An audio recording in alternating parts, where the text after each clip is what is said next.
right, guys, welcome back to the ALGS channel. Hope you guys are all doing well and having a great day so far. We've got a good bit to discuss in today's video because not only a couple of days ago did we talk about OpTic Gaming possibly getting screwed over by the ALGS, and now turns out there's a little bit more research dove into that situation. Turns out FaZe was kind of screwed over in that as well. This is actually even worse in my opinion, because you could argue maybe OpTic wasn't going to win that game. That's all hearsay, whatever. But there actually was some statistical evidence that actually cost FaZe $20,000 because of that issue, and we're going to dive into that. Also, LCQ updates regarding scrimmages and how the scorecards are going. I got to say, I'm quite surprised here as well. So of course, if you guys want to stay up to date all things Apex news, make sure to esports related, like the video, subscribe to the channel, comment down below. Without further ado, folks, let's go ahead and dive right into this. First thing that I wanted to make mention of was coming from Northception. They are making a roster change. Now, we talked about Pricey yesterday, obviously from the APAC South scene. They're going to be making a change over on Moist Esports as well. The APAC North scene is going to have a change as well, coming from the player named Like. They're going to be adding this guy to his roster from Naked Esports as well. Not only them, it was also Blackhand going to be making a change as well, I believe from Amiya scene. Anyways, I could have that wrong. Honestly, I just spend all my days here on the channel mispronouncing names, getting regions wrong, saying languages are wrong, something like that. But you guys know who Blackhand is, obviously Strafing Flame. These guys did make it to the grand finals. Unfortunately, Bugie was not the right fit for us categorically as a team, they say. Him being placed into a support role meant that he was living up to the potential that he has, or wasn't living up to the potential that he has. He is one of the best players in the region and will boost you to champs as well. So obviously Blackhand looking for a new person to play with as well. Now, this is where things also get crazy, because Vex Esports, or Vex Gaming, is a team that just got rid of Tyler because Tyler said he wanted to step away. Well, in order to do so, they're now going to champs with G-Dolphin, which I think is funny because G-Dolphin is kind of like, I guess you would say Mandy related, to the sense of like, you know, definitely got the skill, definitely got the talent in order to play at a high level, but been more so of a streamer as of late kind of thing. And so, you know, G-Dolphin's, you know, kind of stepping in here is going to be a very good sight to see. And I think a lot of people are going to maybe root for this roster just because, you know, the streamer vibes are there. It's more so of a, you know, kind of like an underdog story now at this point. So it's going to be nice to see. And hopefully these guys can bang it out in, I believe they're going to have to go through the LCQ if I'm not mistaken, but nonetheless, we will see how this goes in the coming weeks as well. Actually, in the coming days, because LCQ is getting ready to start. Now, let's talk about the crazy one. This is LCQ Scrim drama update news, whatever you want to call it. MFam Central tweeted this out, that we are LCQ ready. The boys were farming today. Nick Merckx, Gent, and your boy Deeds, obviously for the tripods. The tripods posted this scorecard of how the LCQ scrims are going for them, and this was unbelievable. You guys could see tripods winning the LCQ scrim night, 114 points in first place. They beat Team Stability, which, by the way, if you don't know who Team Stability is, you've got Madness, you've got Shuby, you've got Keon, right? A very good team. We picked them to be probably #1 team coming in this LCQ. They beat them by over 40 points. I mean, it was insane. After that, another LCQ team that I've told you guys was in my top, Meat Lovers. They finished 3rd place, and Meat Lovers, obviously, everybody seemed to be pretty, you know, even here towards the top, besides the tripods. They were an outlier. They dominated. They absolutely destroyed this lobby, and it wasn't even close. So this is where you got to watch out. The LCQ is going to be a full event day. It's going to be a very eventful day, because this is going to mean that we're going to have an upset. You've got Redeem, you know, with, you know, some players that are very known in the Challenger Circuit team. You've got MEX, which is another Challenger Circuit team that you see constantly in the ALGS Finals, ALGS Semifinals. Those guys are going to be an underdog. Will they be able to compete with the top dogs like Tripods, like Stability, like Meat Lovers? And then you've got your obvious, you know, I guess S-tier sort of teams in this LCQ that should dominate, but will they dominate? Who knows? Native, another Pro League team that's in this. Will they upset, or will they shock the world? Noxus, another team. So it's just so much potential here. There's only 2 spots available though. So you're going to see some upsets. You're going to see someone basically, you know, we already know this. Tripods is either going to lose, Stability is going to lose, or Meat Lover is going to lose. If one of those teams lose, which they will, you might see some retirements. You might see some giving up on Apex Esports. You might see another roster change. I'm sure you'll see a roster change if they don't qualify through LCQ.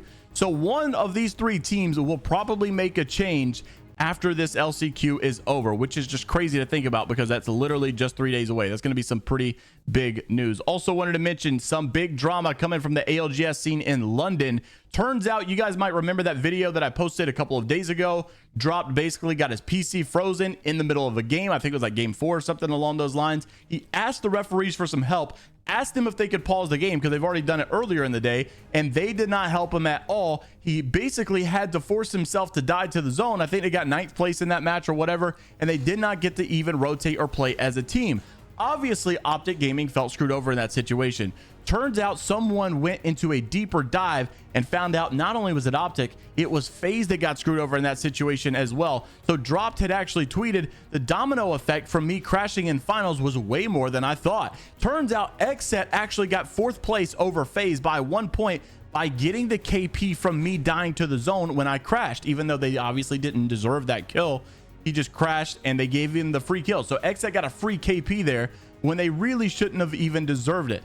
That was a $20,000 PC crash, basically, that's not counting the difference it could have made for my team. Obviously, that is a very annoying effect as well. Snipedown tweets at Apex, I would like to have a word, and of course, rightfully so.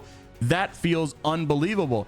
Sykes just got a comment here, no, I thought the the beef here was funny, or just kind of the backlash going at it, but people kind of know collectively. Snipedown obviously knows, Dropped obviously knows, Sykes obviously knows that this game, to some degree, in an esports professional scene, is kind of a joke with how many bugs are going on with basically the communication that's going on and the way that a lot of these things are ran. Even Snipedown, you guys could see at the beginning of the weekend, was extremely frustrated because they were always having to play first game of the day. There was constantly bugs for the first game of the day. He was having to experience those bugs. It kind of makes a lot of those teams iced up as well. So it's super frustrating, and I understand completely why the frustrations are there, but it really sucks to know that this bug costed teams thousands of dollars because XSET basically got a free KP that they did not deserve. And of course, the tiebreakers come through, and the placement affects really the prize pool quite a bit. So interested to see what you guys have to say about that down in the comment section below. Also wanted to mention ImperialHal comes out with a hot take, but honestly,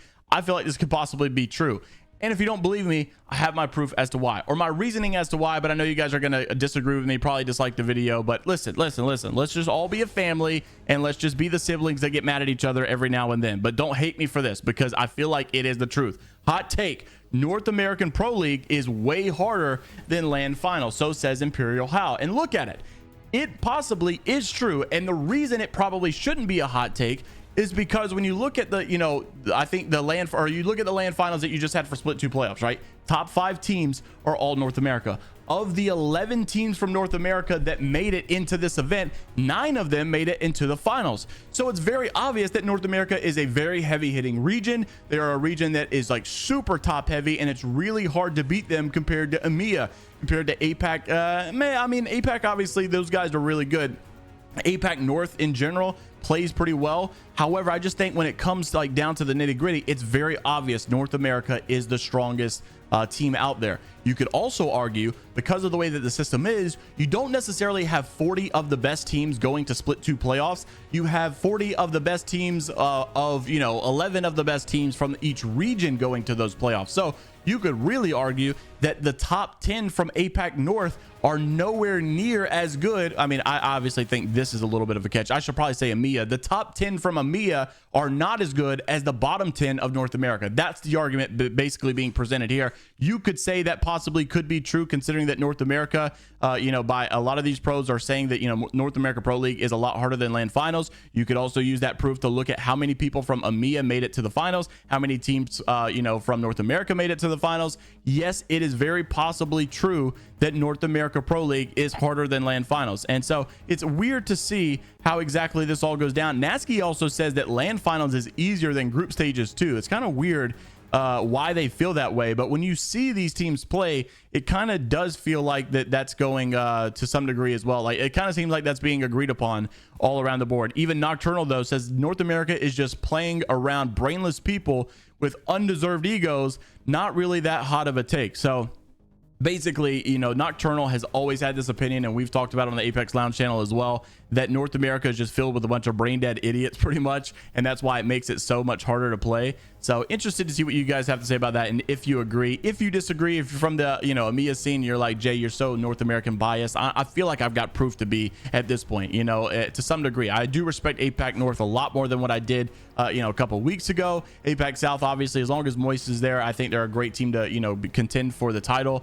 But you know, overall, I just think North America is so top heavy right now, and some other regions have got some catching up to do for sure. Lastly, just as we wrap the video up, just want to make mention that Graceful has announced that he is stepping back into the competitive scene full force. You guys probably remember the you know, EMEA Kungarna team back in the day was Graceful, I think JMW, and I can't remember the other as well. You guys can see, you know, JMW from J Leagues, obviously congratulating him on his return as well. So it's nice to see Graceful back into the scene. We actually made a video about him retiring, and it looks like it wasn't very long and he's already back. Seems to be the case for many people in the Apex Legends esports scene. Let me know what you guys think down in the comment section below. Make sure to like the video if you guys did enjoy, and subscribe to the channel if you guys want to stay up to date all things Apex Legends esports related. And until the next time, I will see you all later, Gators.